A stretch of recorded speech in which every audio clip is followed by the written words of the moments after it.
Hey guys, welcome back to TechMan. Today, let me show you how to use Advanced Fuse Archero 2. Advanced Fuse in Archero 2 is your ultimate way to transform epic gear all the way up to chaotic, the strongest tier in the game. To access this feature, play through and complete a few stages until it unlocks. Head to your gear menu, tap the Blocksmith option, and you'll find Advanced Fuse at the bottom right.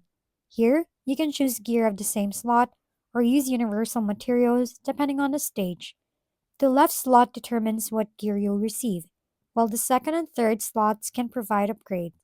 Fusion follows a clear hierarchy. 3 common makes a great, 3 greats make a rare, 3 rares create an epic, and so on. Once you reach legendary, two can be fused into an ancient legendary, then into mythic, and eventually into chaotic. With the right planning, advanced fuse ensures you steadily build toward the most powerful gear possible.